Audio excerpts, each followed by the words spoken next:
எப்போது இந்த குலதெய்வத்துக்கும் ப்ளஸ் இந்த ஆன்மாக்களுக்கும் செய்ய வேண்டிய விஷயத்தை நம்ம வச்சுருக்கோன்னா, அப்போது நமக்கு அந்த மைனஸ் நடக்குதுன்னா அதனால் மட்டும்தான். அதை நம்ம கரெக்டாக பண்ணியிருந்தோன்னு வச்சுங்க, இந்த மைனஸ் வர்றதுக்கு வாய்ப்பே கிடையாது. ஏன்னா இத்தனை வருஷங்களை பண்ணிகிட்டு இருக்கவங்களையும் நான் பார்க்குறேன். அதாவது வந்து இந்த 93லேருந்து 30 வருஷத்துலேயே பார்க்குறேன். அந்தந்த விஷயத்தை அந்தந்த டைமில் அந்த கர்மாக்களை பண்ணியிருந்தாங்க பார்த்தீங்களா, அவங்கெல்லாம் தன்னுடைய ஆன்மா இருக்கிறவர்களும் திதி கொடுத்துருக்காங்க. இப்போ போன வாரம் ஒருத்தர் நடந்தது. திங்கட்கிழமை திதி அவங்க அப்பாவுக்கு, செவ்வாய்க்கிழமை காலையில் அவர் இறந்துட்டார்.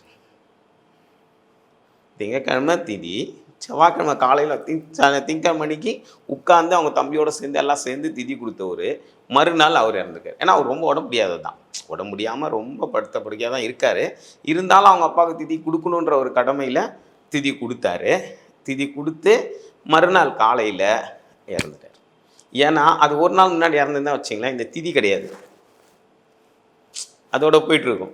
ஆனால் தனக்கு கொடுக்கத்தையும் வாங்கிக்கினேன், அதுக்கப்புறம் உடம்பு முடியாமல் இருக்கவரையும் சேர்த்துட்டுன்னு போயிட்டார். அவ்வளோதான் விஷயம். அதனால் என்றைக்கும் நம்ம ஒரு சில விஷயங்களை வந்து மூதாதைகள்கிட்டையும் குலதெய்வத்திட்டையும் கேட்டால் கண்டிப்பாக நடக்கும். யாருக்கிட்ட கேட்குறீங்களோ இஷ்ட தெய்வம்லாம் அதுக்கப்புறம் தான். ஆனால் இறந்தவங்கக்கிட்டேயும் மூதாதைகள்கிட்டையும் கேட்டிங்கன்னா அந்த விஷயம் கண்டிப்பாக நடக்கும். அது நடந்துட்டும் இருக்குது, இப்போ நடைமுறையில் கரெக்டாகவும் இருக்குது. ஏன்னா இப்போ நான் சொல்கிற விஷயங்கள் எல்லாமே அனுபவத்தால் மட்டும்தான் சொல்கிறேன். இதை நான் வந்து கேட்டதோ படித்ததோ கிடையாது. இது அனுபவ ரீதியாக நான் சொன்ன விஷயம்.